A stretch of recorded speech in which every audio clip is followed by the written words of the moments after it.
काफ़ी important topic है। चाहे आप किसी भी एग्ज़ाम की तैयारी कर रहे हों, इस टॉपिक से आपको एक ना एक प्रश्न देखने को ज़रूर मिलेंगे। तो चलिए बिना देरी किए हुए वीडियो को शुरू करते हैं। तो चलिए वीडियो की शुरुआत करते हैं। इससे पिछली वीडियो में मैंने आपको पूरे उत्तर भारत में जो हिमालय का विस्तार है उसे बताया था। मैंने मैप की सहायता से पूरा हिमालय का विभाजन कवर किया था। अगर आपने उस वीडियो को नहीं देखा तो उसे भी ज़रूर देख लेना, काफ़ी इम्पोर्टेंट है।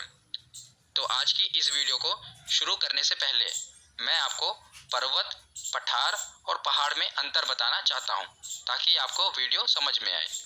तो पर्वत क्या होते हैं, मैं आपको NCERT की डेफिनेशन से समझाता हूँ कि पर्वत पृथ्वी की सतह की प्राकृतिक ऊंचाई है। पर्वत का आधार काफ़ी चौड़ा होता है और इसका शिखर काफ़ी छोटा होता है।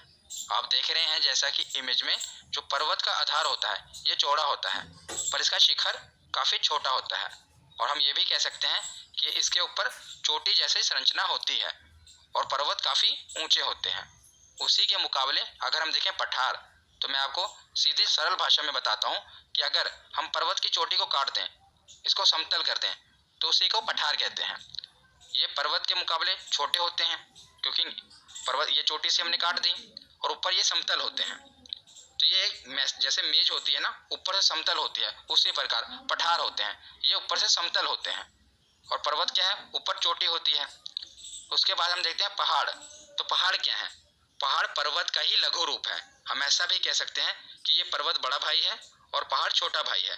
तो पर्वत बड़े होते हैं और पहाड़ की ऊंचाई काफ़ी छोटी होती है। ये पर्वत का ही एक लघु रूप है। तो चलिए अब हम आगे समझते हैं। तो चलिए अब हम देखते हैं पर्वत श्रृंखलाओं के बारे में। तो मैंने इस वीडियो में सिर्फ एग्ज़ाम ओरिएंटेड फैक्ट ही कवर किए हैं, मतलब कि जो आपके एग्ज़ाम के लिए इम्पोर्टेंट है, इसीलिए आप वीडियो को पूरा एंड तक देखना। तो सबसे पहले हम देखते हैं अरावली पर्वत श्रृंखला।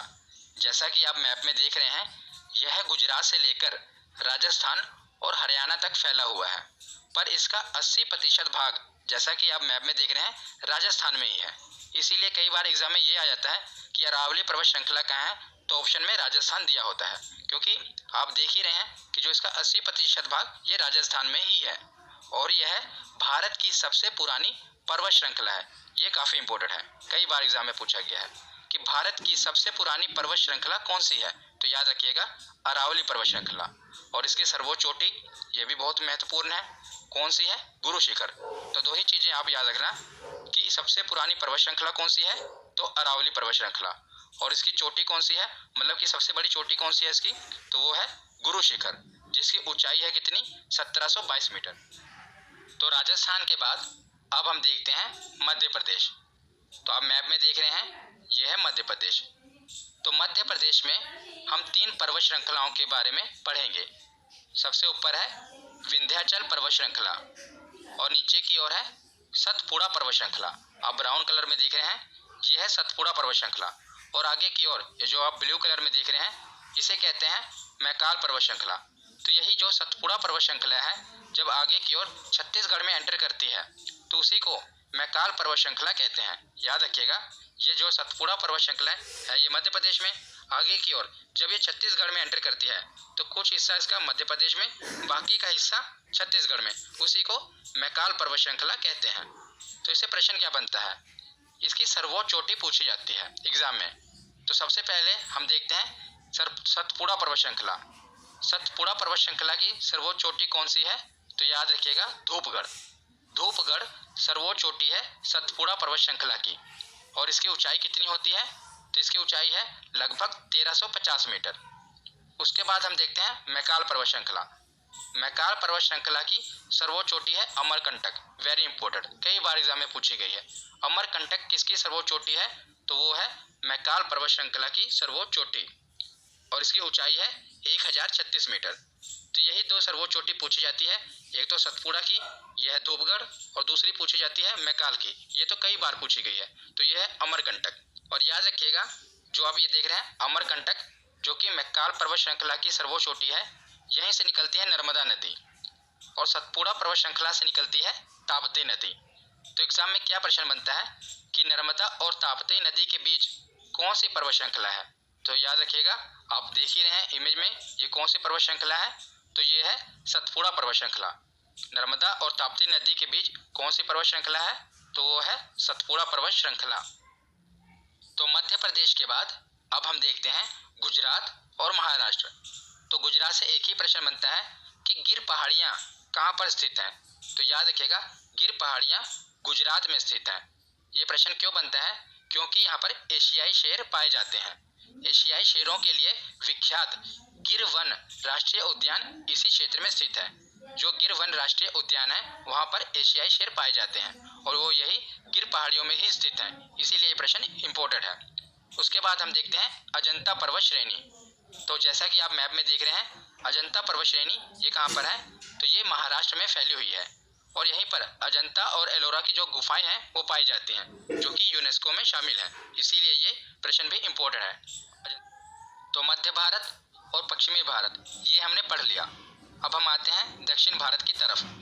तो दक्षिण भारत में दो घाट हैं, एक है पश्चिमी घाट जो कि भारत के पश्चिम में है और एक है पूर्वी घाट जो कि भारत के पूर्व में है। जिस प्रकार उत्तर भारत में हिमालय पर्वत श्रृंखला है, उसी प्रकार पश्चिम में जो पश्चिमी घाट है वो भी पर्वत श्रृंखला है जिसे पश्चिमी घाट कहते हैं, और जो पूर्वी घाट में पर्वत श्रृंखला है उसे पूर्वी घाट कहते हैं। और याद रखिएगा, पश्चिमी घाट को सह्याद्री पर्वत भी कहते हैं, ये एग्जाम में पूछा गया है, और पूर्वी घाट को महेंद्रगिरी पर्वत भी कहते हैं। ये इनके अन्य नाम है।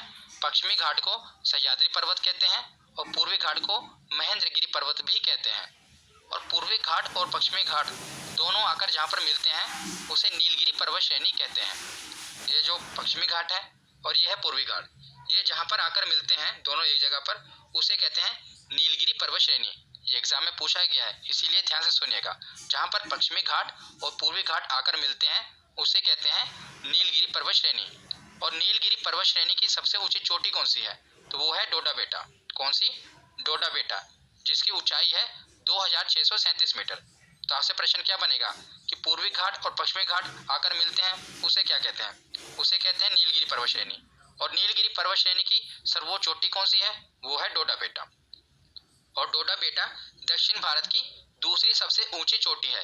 याद रखिएगा, दक्षिण भारत की दूसरी सबसे ऊंची चोटी कौन सी है? तो वो है डोडा बेटा। तो पहली कौन सी है वो अब हम आगे देखते हैं। तो हमने नीलगिरी पर्वत श्रेणी देख ली।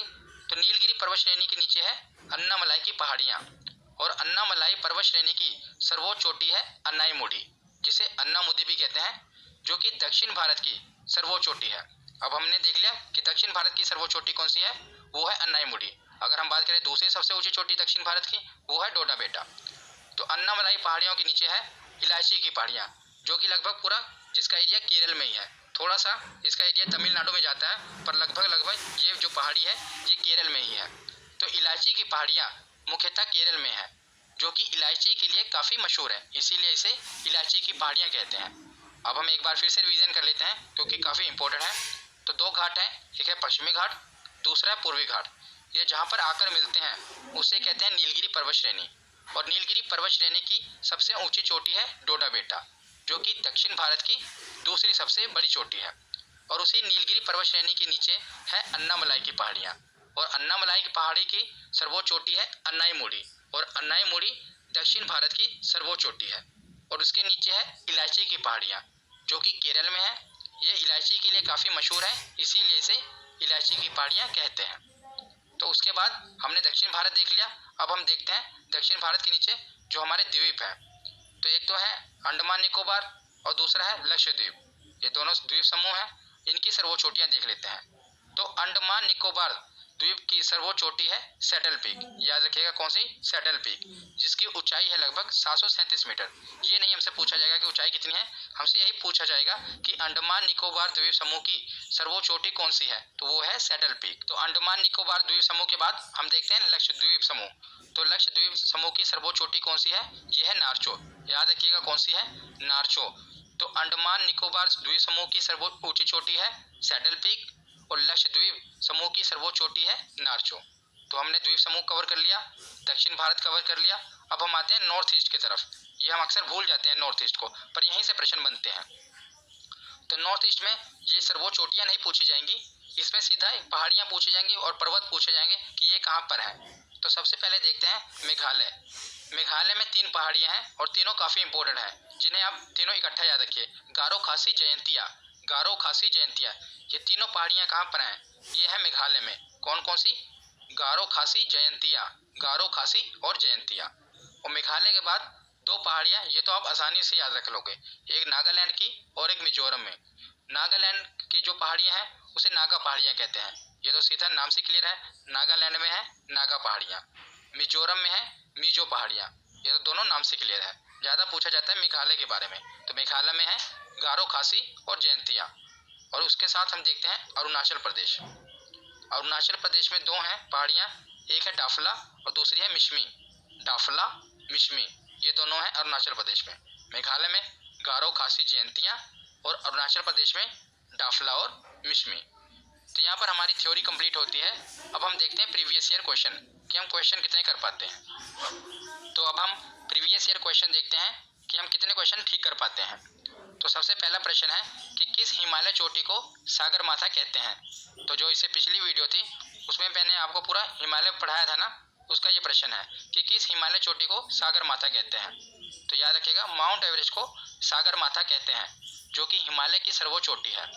तो जो हिमालय की सर्वोच्च चोटी है उसे भारत में माउंट एवरेस्ट कहते हैं, नेपाल में उसी को सागरमाथा कहा जाता है और चीन में चोमोलुंगमा कहा जाता है। तो अगला प्रश्न देखते हैं कि निम्नलिखित में से सबसे प्राचीन पर्वत श्रेणी कौन सी है। तो देख ही रहे हैं आप कितनी बार ये एग्जाम में आ चुका है और बहुत ही इंपॉर्टेंट है। मैंने शुरू में ही आपको बताया था कि सबसे प्राचीन पर्वत श्रेणी कौन सी है, तो वो है अरावली पर्वत श्रेणी, जो कि कहाँ पर है, तो राजस्थान में है इसका 80% भाग। अगला प्रश्न है कि अरावली पर्वत का सर्वोच्च शिखर क्या कहलाता है। तो क्या कहलाता है अरावली पर्वत श्रृंखला का सर्वोच्च शिखर? वो कहलाता है गुरु शिखर, याद रखिएगा। तो 3 प्रश्न हमने देख लिए।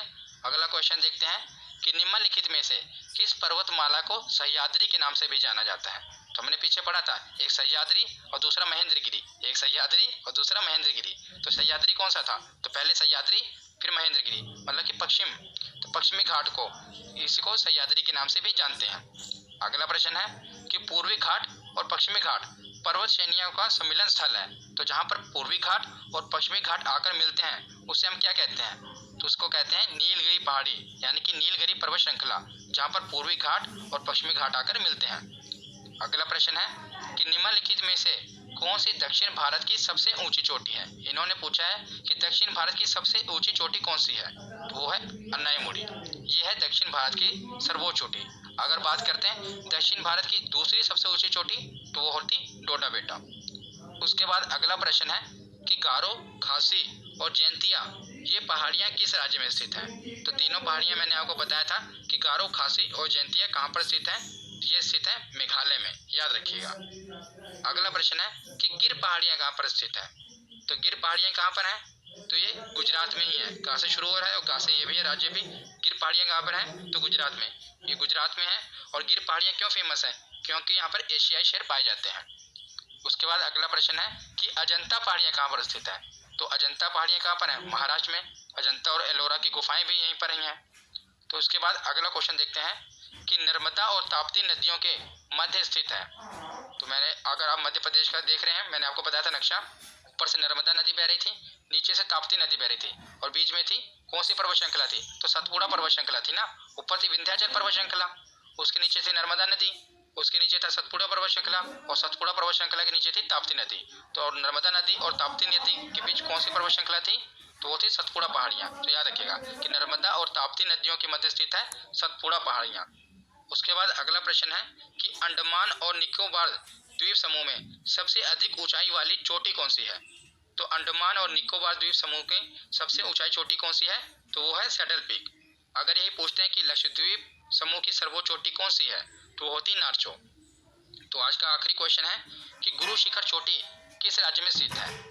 तो गुरु शिखर ये सर्वोच्च चोटी है किसकी, पहले आप ये बताइए कि गुरु शिखर चोटी जो है ये कौन सी पर्वत श्रृंखला की सर्वोच्च चोटी है।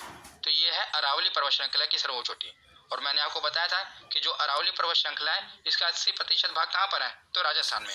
ये एसएससी में क्वेश्चन पूछा गया था कि गुरु शिखर चोटी किस राज्य में स्थित है, तो ये है राजस्थान में। तो आज की ये वीडियो यहीं पर खत्म होती है। आशा करता हूँ आपको समझ में आई होगी। कैसी लगी ये वीडियो कमेंट सेक्शन में जरूर बताना। धन्यवाद।